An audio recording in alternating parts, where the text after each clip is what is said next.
11 वर्ष की उम्र में नीम करोली बाबा की शादी एक संपन्न ब्राह्मण परिवार की लड़की से कर दी गई। लेकिन महाराज जी ने अपनी शादी के तुरंत बाद घर छोड़ दिया और गुजरात चले गए। करीब 10-15 साल बाद उनके पिता को किसी ने बताया कि उसने उत्तर प्रदेश के फर्रुखाबाद जिले के नीम करोली गांव, जिसका नाम बिगड़कर नीम करोली हो गया, में एक साधु को देखा है जिसकी शक्ल उनके बेटे की शक्ल से मिलती है। नियम करोली बाबा। परिचय।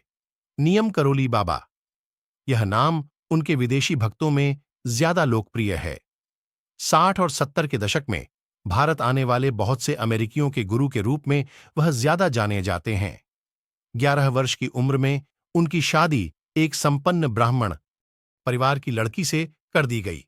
लेकिन महाराज जी ने अपनी शादी के तुरंत बाद घर छोड़ दिया और गुजरात चले गए।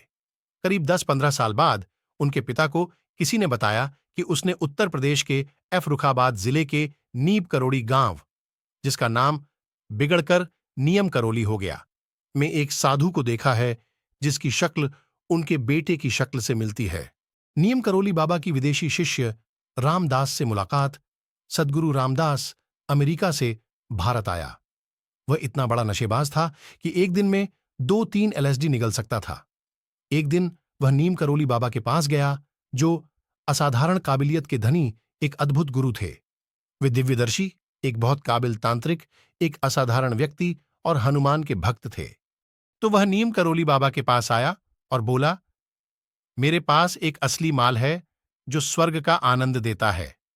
आप इसे खाएं तो ज्ञान के सारे दरवाजे खुल जाते हैं।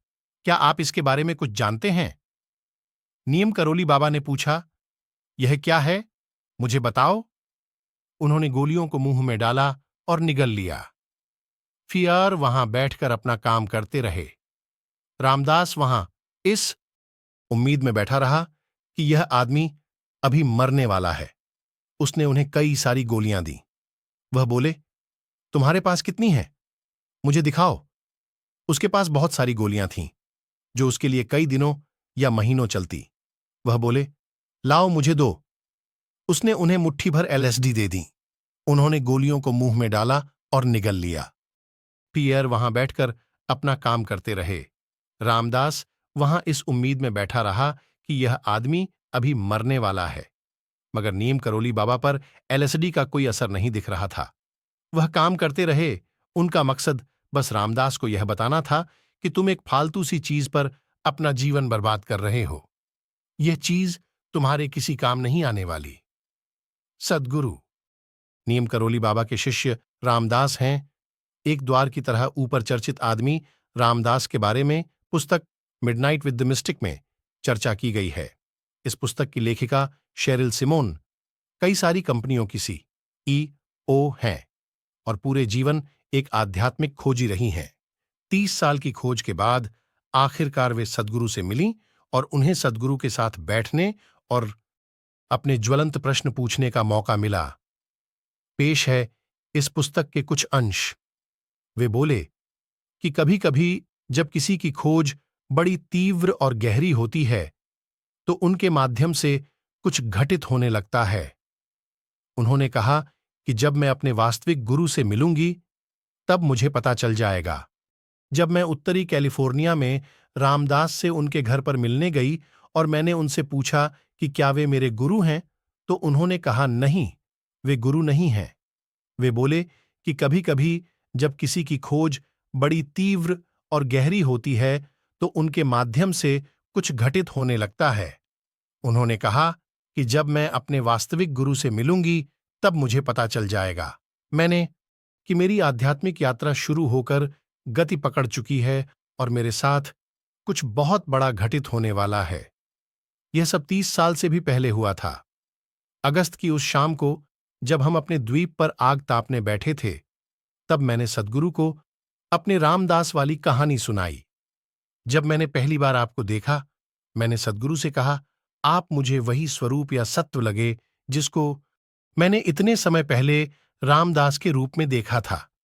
सब कुछ इतना जाना पहचाना सा था और मैं अचरज में डूबी हुई थी। मैं जान गई थी कि अब मेरे लिए यह स्वांग समाप्त होने वाला है। जो वास्तविक है वह अंततः प्रकट हो चुका था। रामदास बस नीम करोली बाबा के साथ रहे। सद्गुरु ने तब उस घटना की व्याख्या करना शुरू किया। जैसा कि आप जानती हैं, रामदास नियम करोली बाबा के पास गए। उन्होंने कहा, नियम करोली बाबा प्रचंड क्षमताओं वाले महापुरुष थे। वे एक दिव्यदर्शी थे जिन पर शिक्षा का बोझ नहीं था। मुझे अपनी बात आपकी भाषा में कहनी होगी और ऐसी बातें बतानी होंगी जिनको आप अपनी संवेदनशीलता से समझ पाएं। शेरिल, देखिए मैं आपके साथ कितनी सावधानी बरत रहा हूं। नीम करोली बाबा को इस सब की परवाह नहीं थी। मुझे पता नहीं रामदास ने यह बात किसी निश्चित क्षण में केवल आपसे कही या यह बात उन्होंने सबसे कही, लेकिन किसी भी रूप में रामदास आपके गुरु नहीं हो सकते। अशिक्षित होने पर यह आजादी होती है। इसलिए रामदास के प्रति उनके प्रेम या फिर रामदास की अपनी निष्ठा और ग्रहण करने की उनकी सदिच्छा के कारण एक विशेष आयाम ने उन पर कृपा दृष्टि की। मुझे पता नहीं रामदास ने यह बात किसी निश्चित क्षण में केवल आपसे कही या यह बात उन्होंने सबसे कही, लेकिन किसी भी रूप में रामदास आपके गुरु नहीं हो सकते। हाँ, वे आपको जीवन का एक और आयाम दिखाने वाला झरोखा हो सकते हैं, और उन्होंने बिल्कुल यही किया। रामदास अपनी क्षमताओं से रामदास नहीं बने, वे अपनी साधना से रामदास नहीं बने।